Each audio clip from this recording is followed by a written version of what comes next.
This is the scene from the end of Until Dawn in which Jessica escapes from the caves and winds up about equal to the top floor of the lodge, which raises a question. Is this possible? Based on the journey she went on, it doesn't feel like she should be 20 feet higher than the foot of the lodge. So I decided to investigate the exact path she takes over the course of the game. So let's set some basic definitions. We're going to call the ground that she and Mike stand on after walking down from the porch 0 elevation. And the place she escapes from the mines is 20 feet above that. So the question becomes, during the ups and downs of the many hours between these 2 points, does Jessica actually climb a net 20 feet into the air? In the trip to the generator, they walk down about 4 feet, then back up the same amount. This staircase has 15 steps. Assuming a standard rise of 8 inches, that takes us 10 feet up. The trip to the evidence tape tree is another 6 feet or so. After that, we've got a 3-foot climb to another 12 steps, which is 11 feet. It's followed by another 3 feet to 6 more steps. Next, they jump down into the mine. We know the mine is sloped upwards, based on the fact that the cart free rolls towards them. But it's a negligible amount, so basically around 2 feet up to the next staircase, which is 26 steps or 17.5 feet, so we can call it 20 even for the whole area. They then walk straight out to another long staircase. This one has 31 steps, or about 21 feet. This takes them to the lookout, and unfortunately we don't know exactly how far the cabin is away from them here, or we could use the fact that it's about 5 degrees up to look at to calculate the rest of the elevation. But sadly, we don't know the distance, so we're going to have to do the rest of the journey. 65 feet of elevation at this point. After they leave the binoculars, it's a 5-foot slope down to 18 steps down, for a total of 17 feet. From the bottom of the steps, it's like 3 feet down to the bridge and 3 back up to the log fall, which is a wash. Obviously, climbing over the logs doesn't count for anything.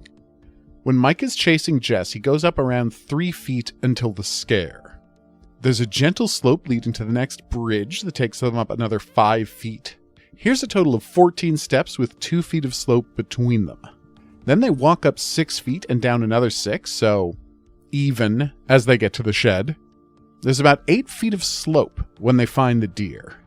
The run is a little hard to judge. It seems like they go another 4 feet up before they get to the climbing section. The climb is 3 3-foot rises, followed by a 6-foot scramble, for 15 feet total. Finally, it's another 3 feet or so to get to the cabin. So this means that the final elevation of the cabin is 97 feet above the lodge. Now we switch over to the chase.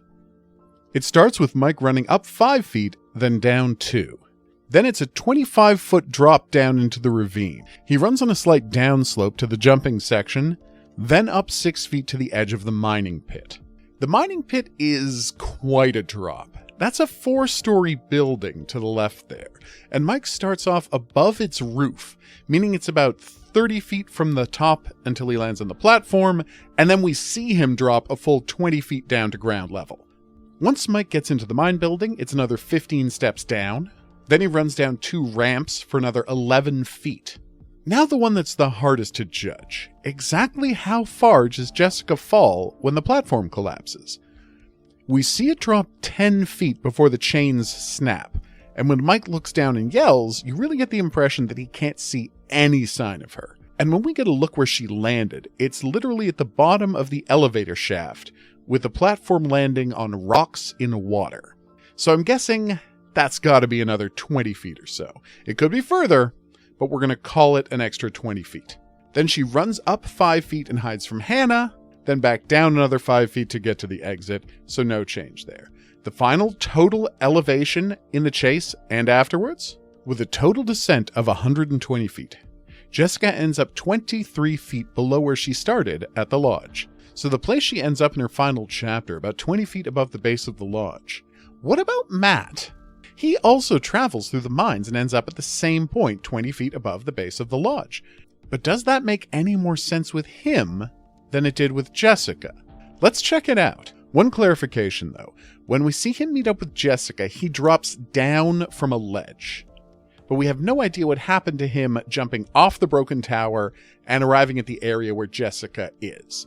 Since we do see him jumping down, ideally his journey with Emily should end up with him being somewhere above that endpoint. So we want to see him 26 feet above the base of the lodge. So obviously we start with Matt and Emily at the foot of the lodge steps. They walk down 6 feet to get to the gate, 3 feet down the path that leads to the binoculars. He heads down a couple of feet and these stairs.